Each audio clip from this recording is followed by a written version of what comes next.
Hello, my name's Amanda, and in this video I am going to go through and sort of think about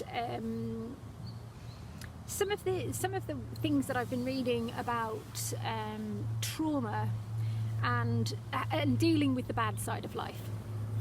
So the reason I'm doing this is because having only recently been diagnosed as autistic,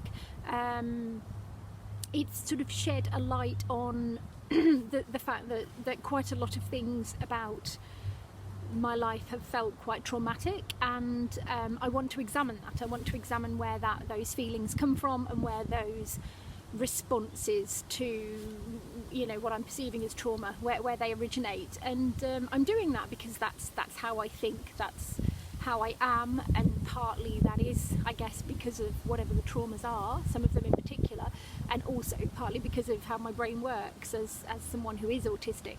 But that's it. So I've recognised that there's some trauma in my past, that now I have some more tools in my toolkit, or some more insight into how I am and how I think, that I might actually finally be able to address and access. And it hasn't been possible for me to access before, not through any conscious pushing things away, but through having absolutely no idea where to look, or even that these things are embodied in me.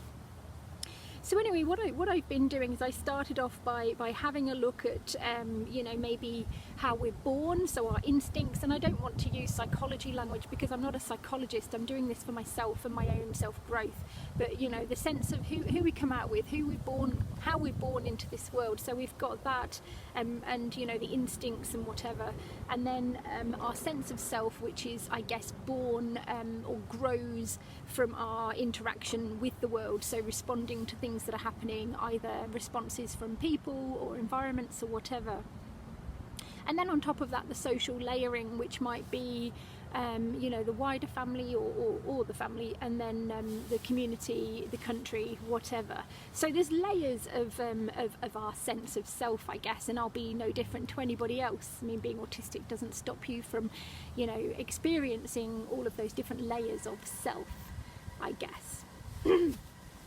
So acknowledging that life has been stressful, and there have been several sources of things in my life that have caused me to have to be traumatized, and indeed I also have a diagnosis of PTSD, post-traumatic stress disorder, although even that, you see, doesn't sit well saying that to me, because I don't see any post to my traumatic stress. It seems to be still existing, but that's a semantic thing, and I imagine that that's me and my brain being awkwardly autistic. Anyway, so when life gets stressful, apparently humans, including myself, have these defense mechanisms or behaviors that we use, I'm reading here, to separate ourselves from an unpleasant event, action or thought. So defense mechanisms are softening the blow somewhat, to stop us from crumbling or losing our sense of self and grasp on reality, I guess. So there's some mature and some less mature defense mechanisms, so I'll just have a read of those for you. So there's suppression, which is voluntarily pushing uncomfortable ideas aside. There's altruism, helping others. There's sublimation, which is replacing a behaviour that's socially unacceptable or a desire with something that is. And then there's humour, which is focusing on the funny side of the situation.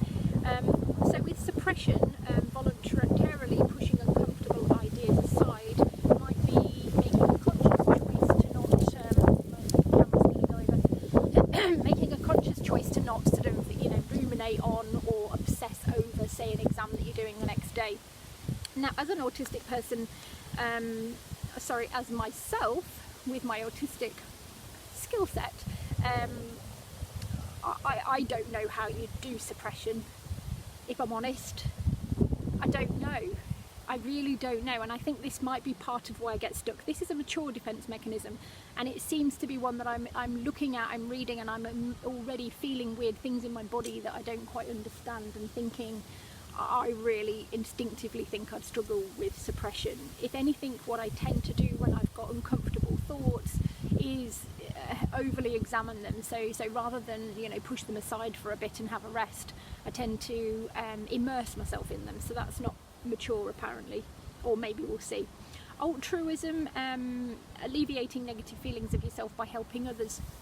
Now I have tried this, and it's something that I instinctively is the word, instinctively want to do, you know, help others, connect to others on some level.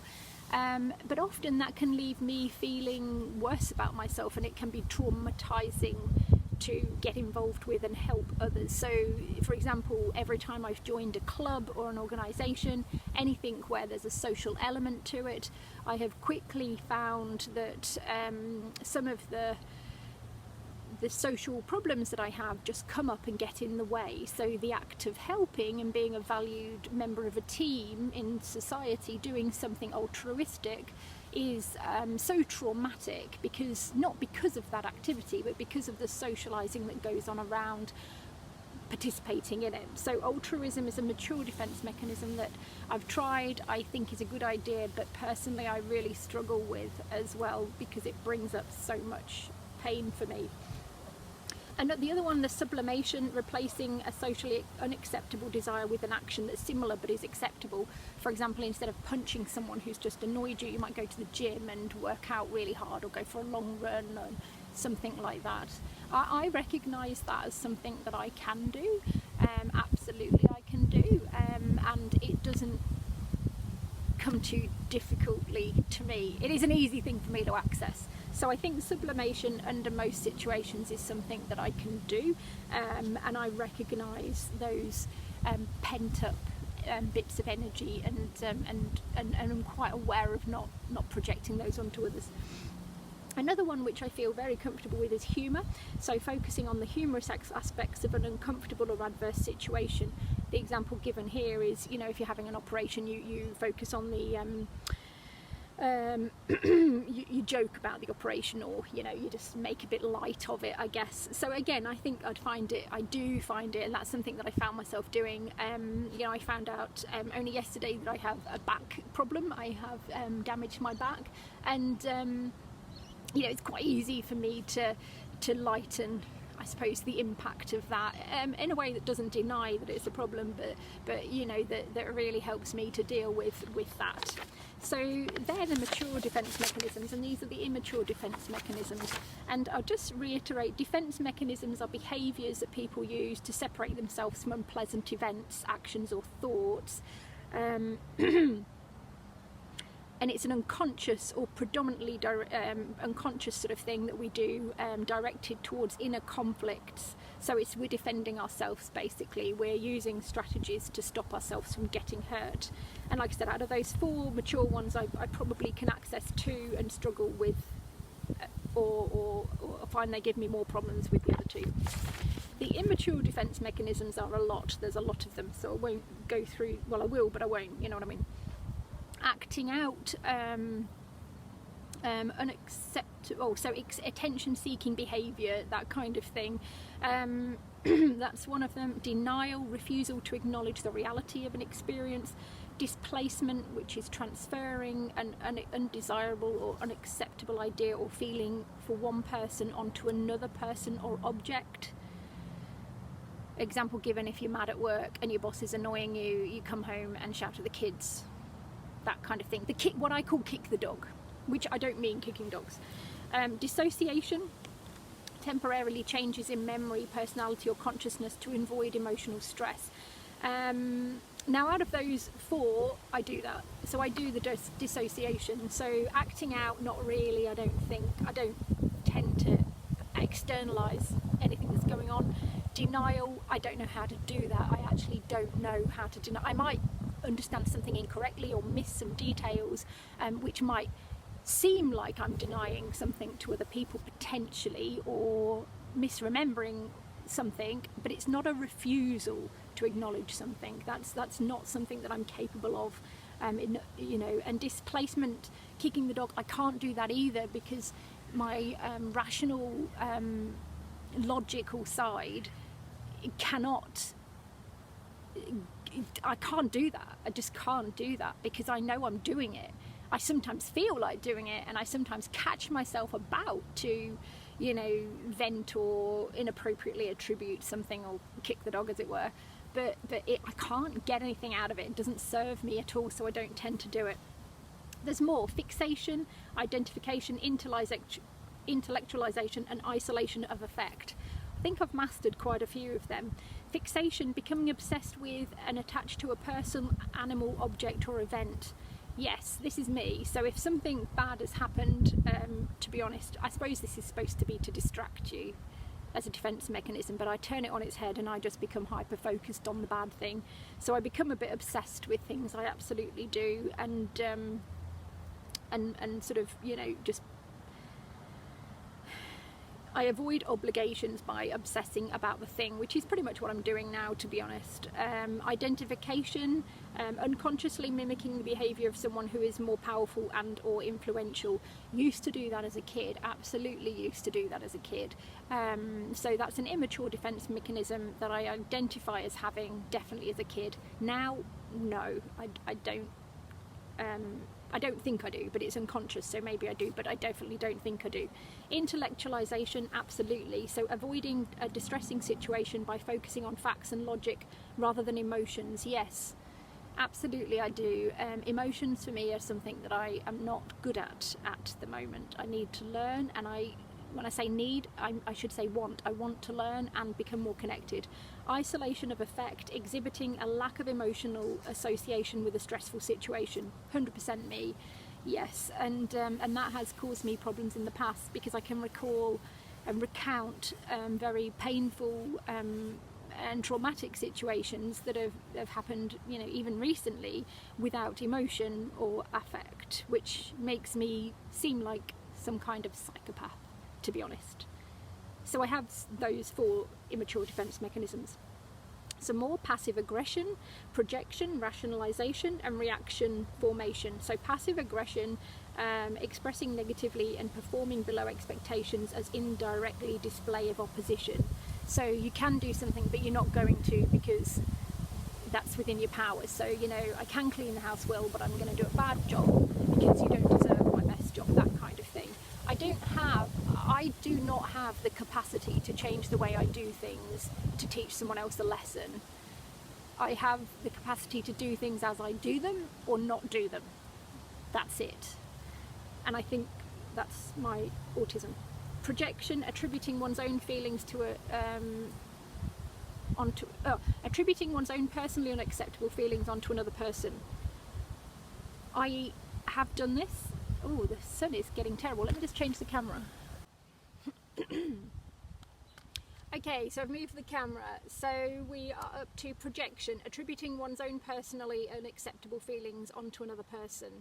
Now, I have done this, and I've become more aware that I've done this, and it's been feelings of fear, which has been, to be honest, when I have done this projection thing so far, and I have to say I've got more work to do on this, but it seems to me like it's been informed by trauma rather than, sorry, my hair's annoying me, rather than any other mechanism. So it's a funny one, that it's immature, and I do associate with it as a person, but I'm not sure that that's part of being autistic. In fact, I don't know. So for example, it's like that because you're scared of heights, you say to your kids, don't go up there because it's dangerous, and you don't want them to climb that. Now, I have this fear a little bit around alcohol, which is again associated with trauma. So when my kids tell me about their drinking, I do become quite distressed quite quickly, and so that is my projection. So yes, I do it, and it is immature, so I have to own it, but I'm not sure whether, I think I have a feeling that one for me has got more power because of past trauma rather than anything in other to do with me or even being autistic. Rationalisation, 100% me. I mean, God, isn't this evidence? Giving logical reasons for a negative situation in an attempt to convince oneself that the situation is a reasonable one, usually to avoid self-blame. Okay, now I've read that, and now I'm like, no. So everything, yes, except for that bottom. And this is what I keep finding. The more and more I'm digging into psychology and bits and trying to go, well, is this me? Is this what I'm learning? Is this about me? I think it's the motivation of the behaviour, or the root of the behaviour for me is often quite different to what is given in these standard things. So avoiding blame, self-blame, is something that I'm incapable of doing, to be honest. If anything, I tend to take the blame for everything, or assume the blame for everything. That's my natural position. But rationalization, logical, making things logical, yes, that is me. And I don't know whether that's to do with, I don't know what it's to do with, but I have an assumption it's an incorrect, it's something to do with empathy and intellectual empathy, and understanding why some people can get into negative patterns, and then logically explaining that and accepting it, but in doing so putting yourself at risk or letting the person off their bad behaviour. So it's got nothing to do with me not accepting blame. Reaction formation, replacing a personally unacceptable emotion with the opposite attitude. So if you don't like someone, you shower them with affection and gifts. You see, that is, I don't even want to, that makes no sense to me.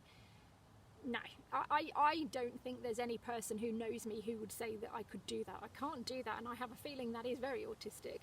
I cannot, I don't even know what you call that, acting, pretend, kid yourself, waste of time. I can't do that.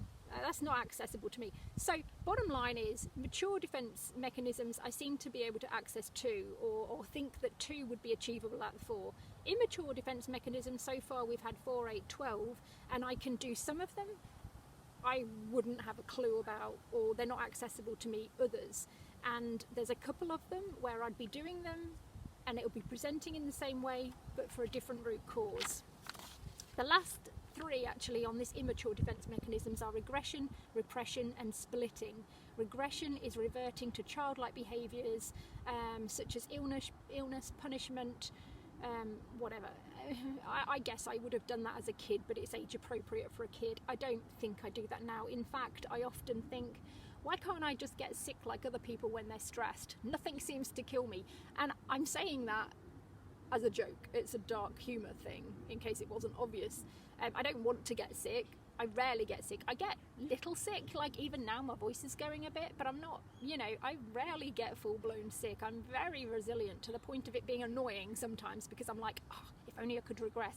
Be that sick person, sit in bed and feel like, oh, I can be on another planet for a few days, but it doesn't happen. My body won't let me. So I can't do that either. Repression. A desire is involuntary, excluded from a person's consciousness, versus suppression, which is intentional withholding of an idea or desire. So repression, a lady has a phobia of spiders but cannot remember the first time she was afraid of them.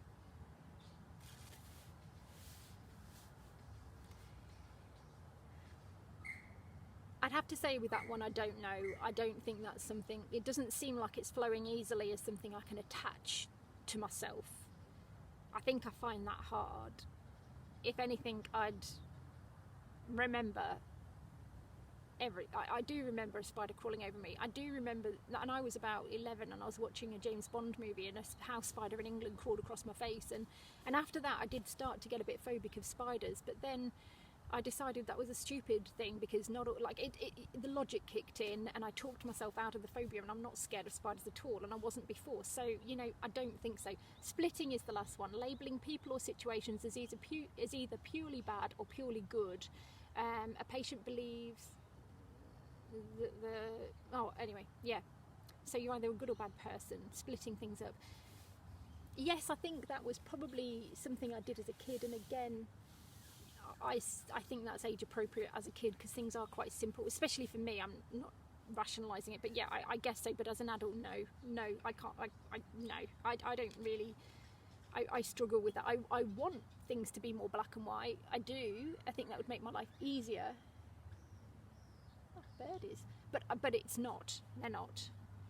Anyway, so that's what I wanted to talk about today. That's took a while, those things, and like I said, it's these are defence mechanisms. So these are things that people do, behaviours that people use to separate themselves from unpleasant events, actions or thoughts, to soften the blows to the ego. Defences may be adaptive or maladaptive. And like I said, it's been interesting to analyse myself against this, and really see what of these is going to be good for me to work on building, what am I naturally tending towards, and what can I not access. Does it even matter? I don't suppose if you've got one, doesn't matter. Anyway, that's what I've been doing. Hope it's interesting. See you soon.